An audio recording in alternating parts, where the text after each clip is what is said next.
My name is Carly, and I never thought my life would turn into such a roller coaster. It all started when I was working as a perfume sales manager at a high-end department store.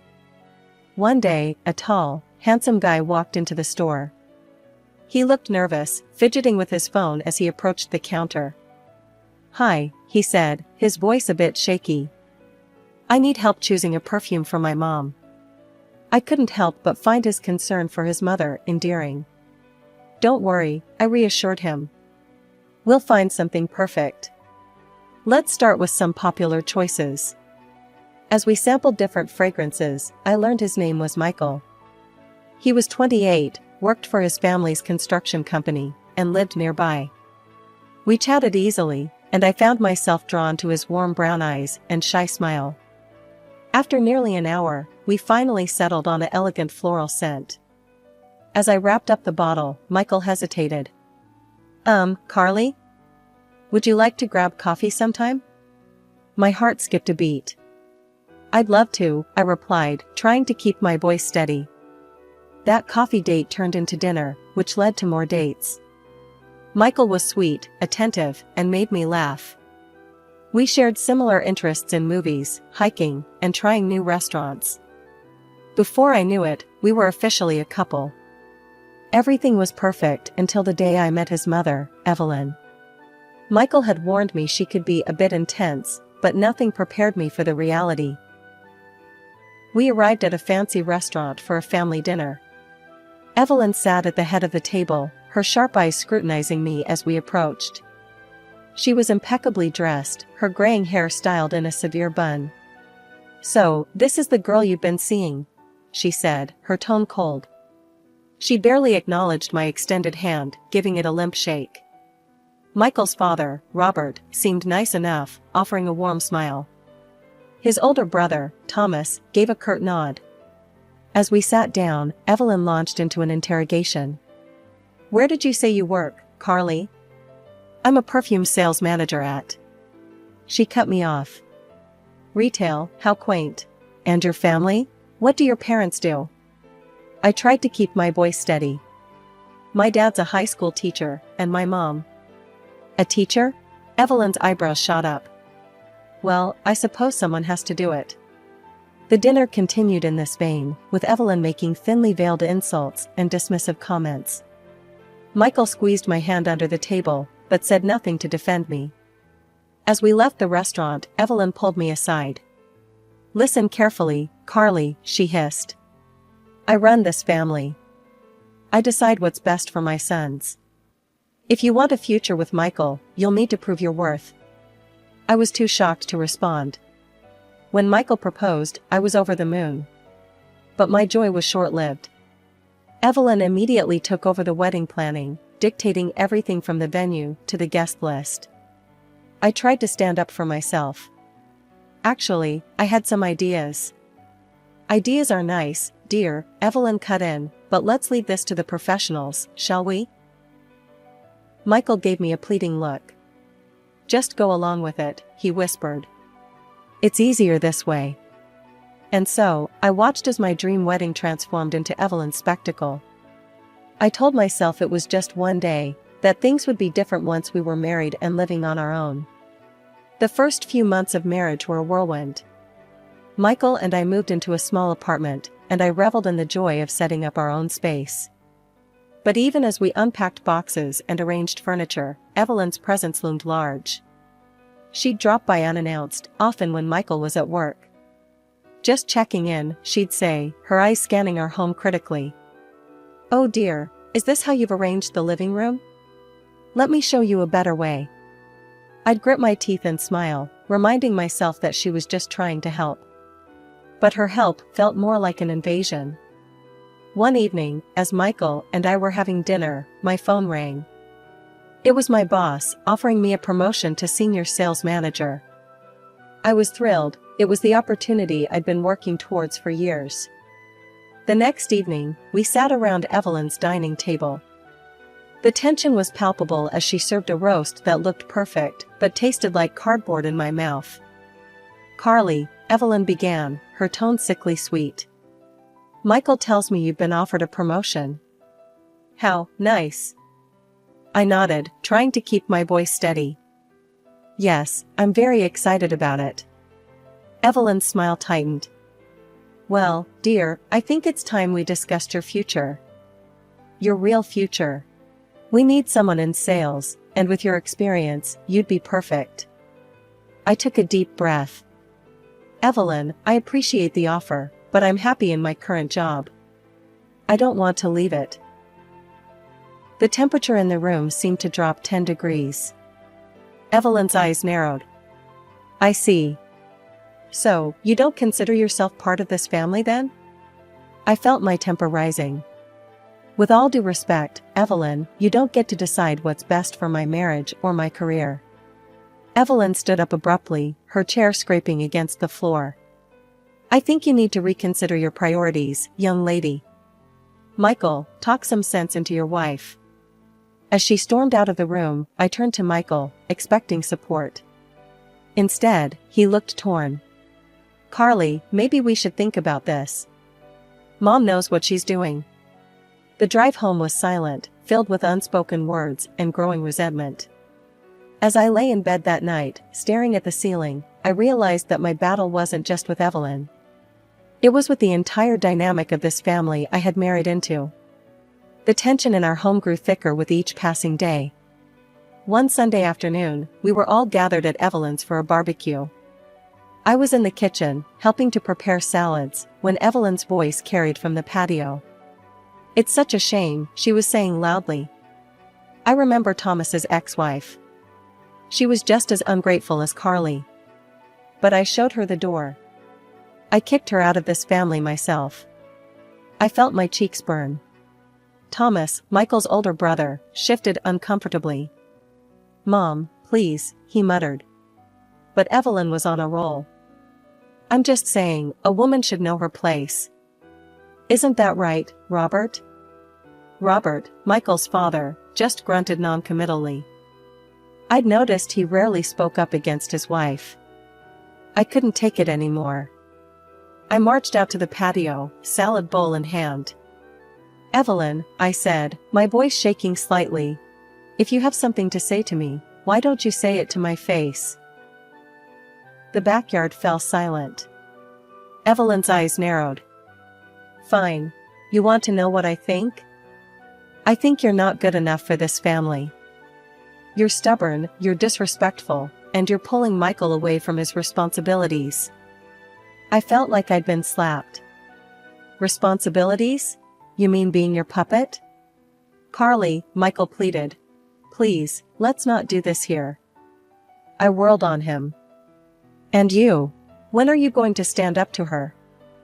When are you going to be a husband instead of a mama's boy? The moment the words left my mouth, I knew I'd crossed a line. Michael's face crumpled, and Evelyn looked triumphant. You see, she crowed. This is who you really are.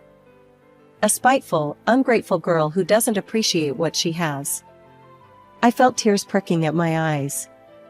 Without another word, I turned and ran into the house, grabbing my purse and keys. The weeks following the barbecue incident were tense. Michael and I barely spoke, tiptoeing around each other in our own home. I threw myself into my work, staying late at the office to avoid the suffocating silence at home. One evening, I returned from work to find Michael sitting at the kitchen table, a serious expression on his face. We need to talk, he said. Mom called today. She wants us to come over for her birthday dinner next week. I felt a knot form in my stomach. Michael, I don't think that's a good idea. Please, he pleaded. It would mean a lot to me. And maybe it's a chance to start over? I wanted to refuse, to tell him I was done playing nice with a woman who clearly despised me. But the hope in his eyes made me hesitate. Fine, I said finally. But this is the last chance, Michael. I mean it. The night of Evelyn's birthday arrived, and I found myself standing in front of her door, a forced smile plastered on my face. As we entered, Evelyn greeted us with her usual fake warmth. Carly, dear, she cooed, air kissing my cheek. So glad you could make it. I was worried you might be too busy with your little job. I bit my tongue, reminding myself to stay calm. The evening progressed with forced pleasantries and thinly veiled insults. I noticed how Evelyn dominated every conversation, her sons and husband merely nodding along. As the night wore on, Evelyn announced it was time for cake. "Carly, be a dear and bring out the cake. And don't forget the candles." I headed to the kitchen, grateful for a moment's respite.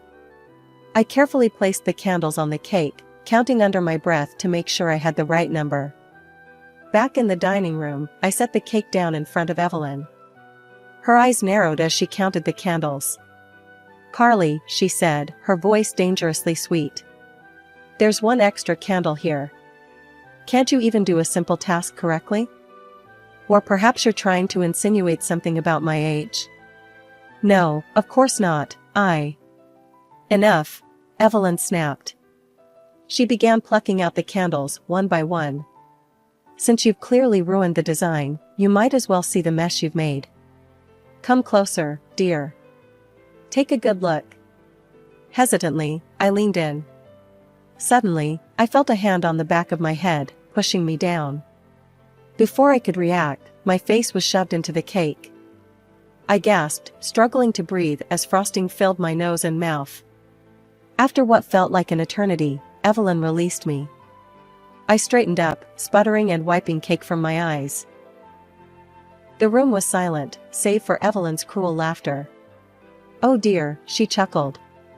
"Looks like someone's made a mess of themselves." I looked around the room in disbelief. The other guests were averting their eyes, some letting out nervous giggles. And Michael? Michael was staring at the floor, his face red with embarrassment. Without a word, I turned and fled to the bathroom, locking the door behind me. As I scrubbed the cake from my face, I could hear muffled voices outside. A soft knock came at the door. "Carly?" It was Michael. "Are you okay? Do you need help?" I yanked the door open, fixing him with a glare. "Help? Now you want to help?" He looked away, unable to meet my gaze.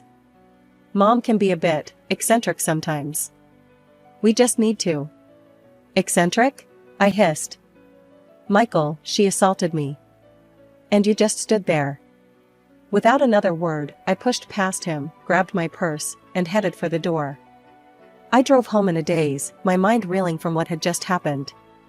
The days following Evelyn's birthday disaster were a blur of tears, arguments, and sleepless nights. Michael tried to apologize, but his words rang hollow. I threw myself into work, staying late at the office and taking on extra projects.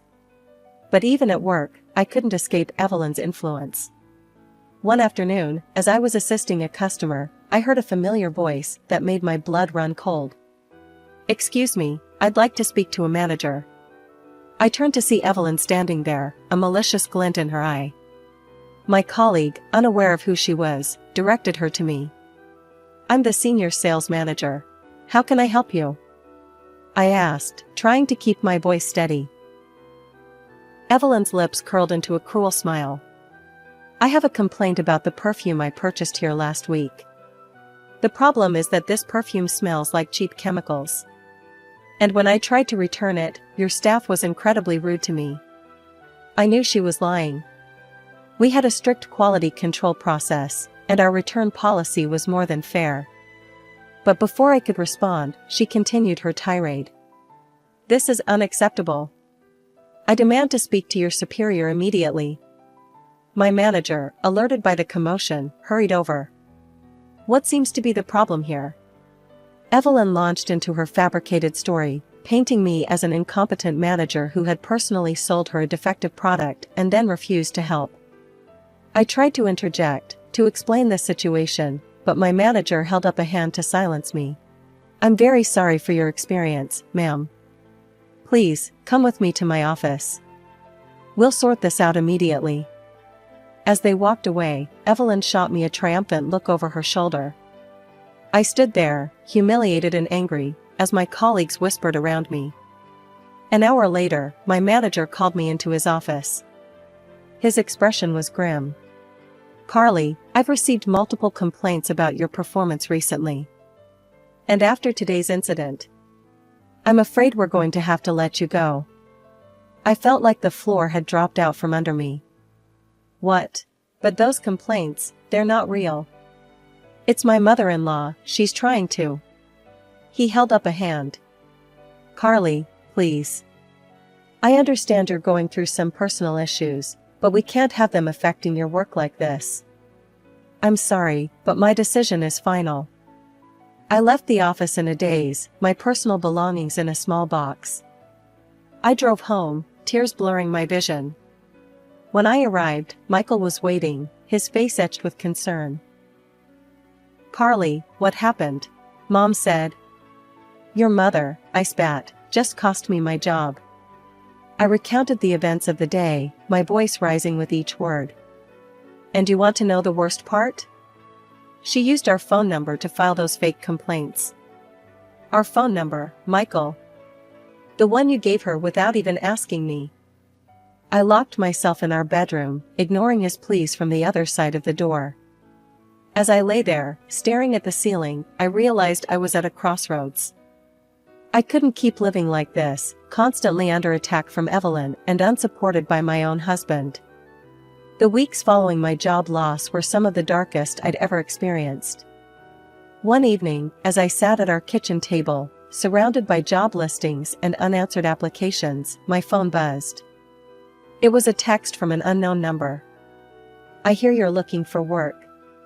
Maybe it's time to reconsider my offer. Evelyn. I stared at the screen in disbelief.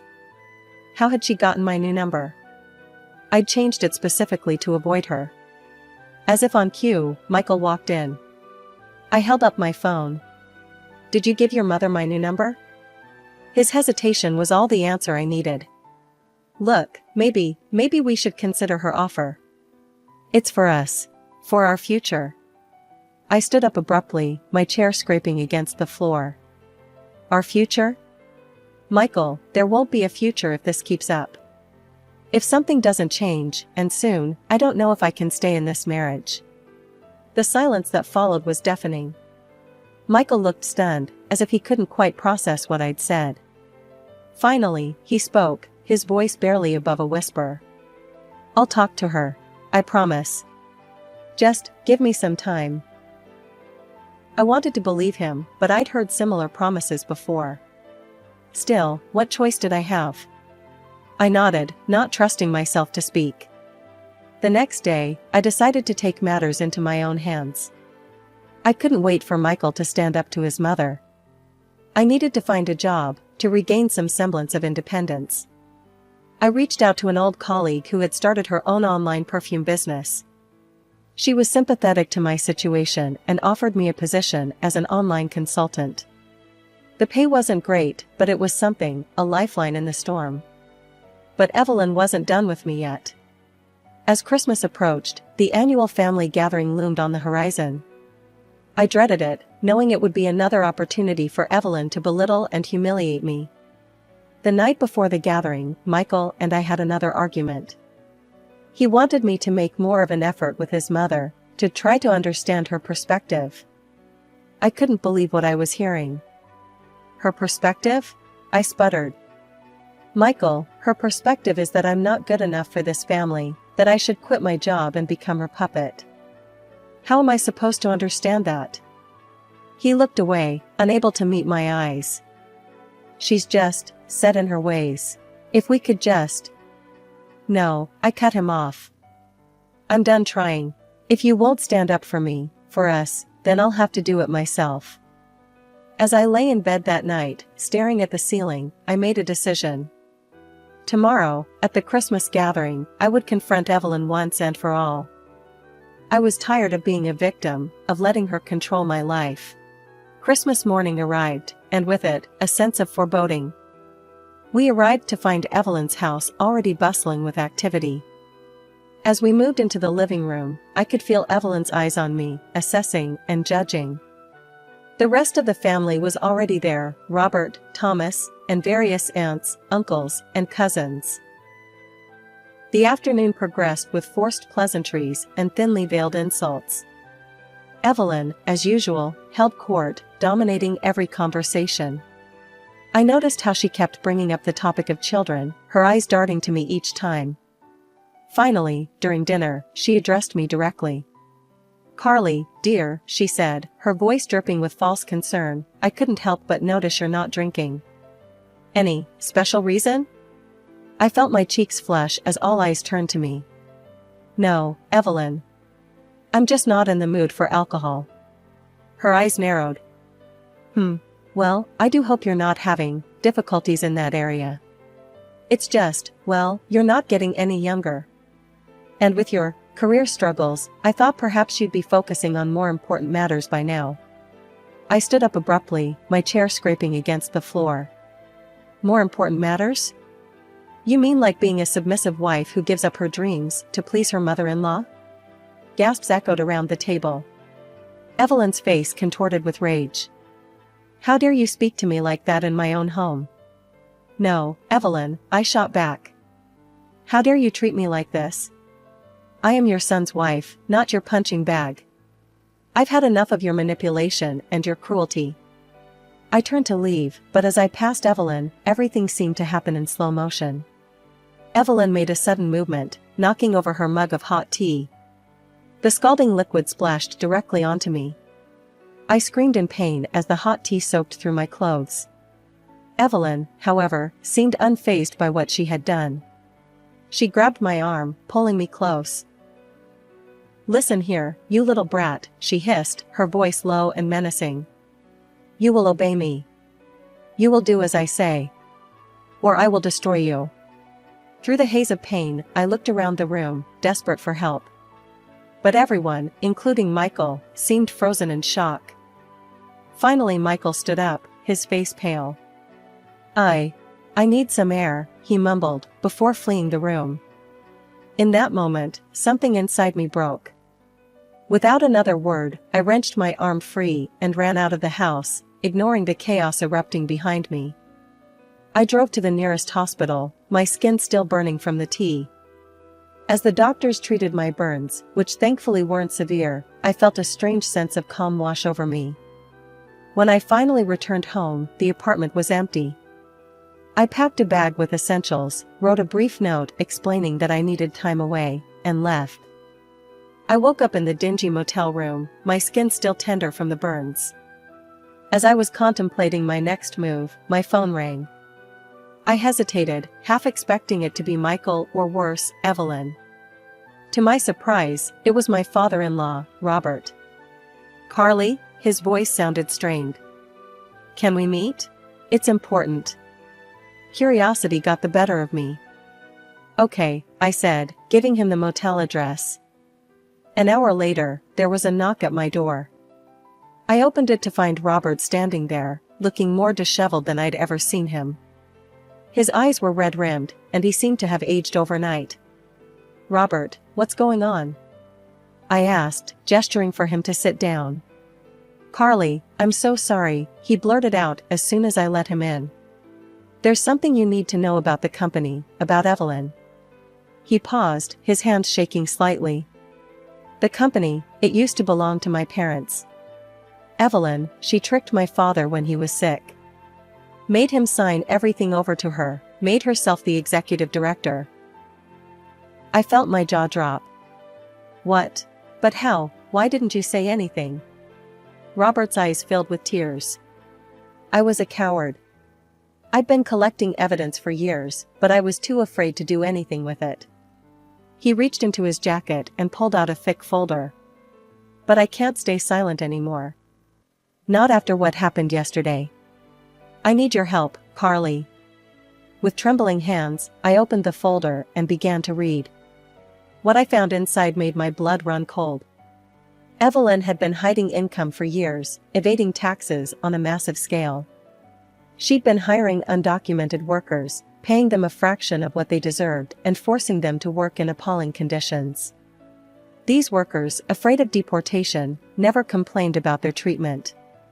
But it got worse. The documents showed that many of the company's products were defective, failing to meet basic quality standards. Evelyn had been knowingly selling these subpar goods at full price, putting profits over people's safety. Then I came across a police report that made my heart stop. Thomas's ex-wife, who had worked in production, had discovered these illegal practices. She had threatened to report Evelyn to the authorities. In response, Evelyn had pushed her down a flight of stairs. The poor woman had sustained serious injuries, but Evelyn had intimidated her into silence. Shortly after, she had pressured Thomas into divorcing his wife. I looked up at Robert, my hands shaking. This is horrible. How could she do all this? Robert broke down, tears streaming down his face. I'm so sorry, Carly. I should have spoken up years ago. I was afraid. Of her, of losing everything. But I can't live with this guilt anymore. As I watched my father-in-law cry, a mix of emotions washed over me. Anger at Evelyn's cruelty and greed. Sympathy for Robert and all the workers who had suffered. And a growing determination to put an end to this injustice. We contacted a reputable lawyer, Amanda Chen, who specialized in corporate fraud cases. She listened to our story with growing concern and immediately agreed to take on the case.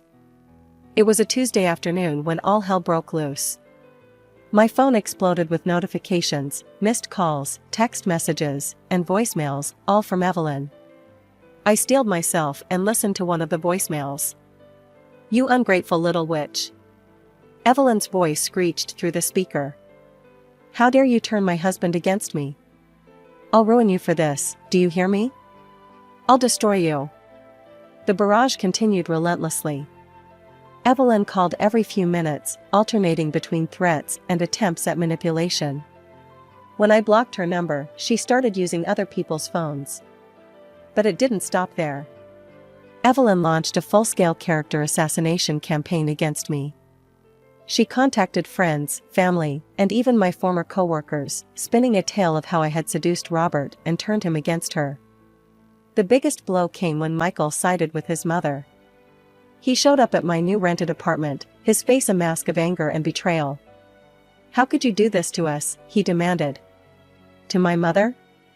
I tried to explain, to show him the evidence, but he refused to listen. I don't know who you are anymore, he spat, before storming out. As I sat there, reeling from Michael's rejection, I received an unexpected call. It was Thomas, Michael's older brother. Carly? It's Thomas. I heard what's happening. I want you to know, I believe you. And I want to help. Thomas's support was a turning point. He provided additional evidence of Evelyn's misdeeds and agreed to testify in court. With his help, we were also able to locate his ex-wife, Maria. Maria's testimony was damning. She recounted in detail the incident where Evelyn had pushed her down the stairs, as well as the subsequent threats and intimidation. As the trial date approached, Amanda worked tirelessly. She tracked down several of the undocumented workers Evelyn had exploited. Despite their fear, many agreed to testify, their stories painting a horrifying picture of abuse and exploitation. The trial was grueling. Evelyn's lawyers fought dirty, trying to discredit our witnesses and paint Robert and me as conspirators. But Amanda was brilliant, methodically presenting our evidence and dismantling the defense's arguments.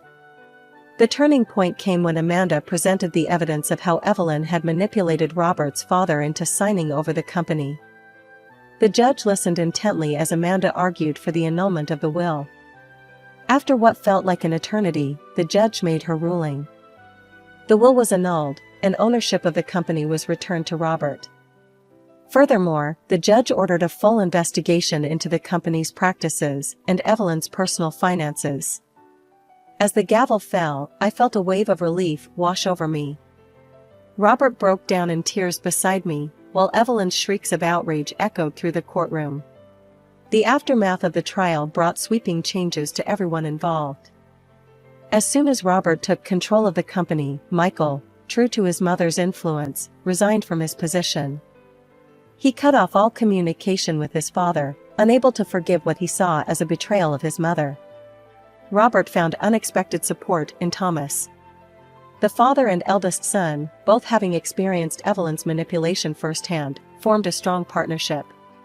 Together, they began the arduous task of restructuring the company, determined to run it ethically and efficiently. The legal proceedings didn't end with the trial. Robert filed for divorce, a process that was surprisingly quick given Evelyn's fall from grace. In the settlement, he left her the house they had shared for decades. It was a generous gesture, considering everything that had happened. The court ordered a thorough audit of the company's finances, and the results were staggering. Years of creative accounting and tax evasion came to light. Evelyn was hit with a massive fine and ordered to pay $500,000 in back taxes. The house Robert had left her became her only asset, and she was forced to sell it to settle her debts with the tax authorities. Meanwhile, my own marriage had crumbled beyond repair. Michael's unwavering loyalty to his mother, even in the face of overwhelming evidence of her misdeeds, was something I couldn't comprehend or accept. We filed for divorce, and I felt a mixture of sadness and relief as I signed the papers. As I contemplated my next steps, Robert approached me with an unexpected offer. "Carly," he said, his voice warm with gratitude, "I know you've been through hell, because of our family. But I want you to know that I consider you family still. We're rebuilding the sales department, and I'd like you to be a part of it. What do you say?" I was touched by his offer and, after some consideration, I accepted. Months passed, and slowly but surely, I found my footing. I learned to navigate the intricacies of the construction business, mastering the art of selling everything from lumber to specialized tools. My experience in luxury retail, surprisingly, proved valuable in dealing with high-end clients and custom projects. It was on a routine shopping trip that I had an unexpected encounter. As I turned down the cereal aisle, I froze. There, just a few feet away, stood Michael and Evelyn. They looked haggard, a far cry from the polished appearance they once maintained. Evelyn's voice, shrill and angry, carried clearly. "You weak-willed idiot," she berated Michael. "Can't you do anything right? I asked for the bran flakes, not this sugary garbage." Michael, his shoulders slumped, muttered an apology and reached for another box. I felt a pang of pity, seeing how their toxic relationship had endured and seemingly worsened. For a moment, I considered approaching them. But as I watched their dysfunctional interaction, I realized I had nothing to say. Instead, I quietly turned my cart around and left the store, leaving my shopping unfinished.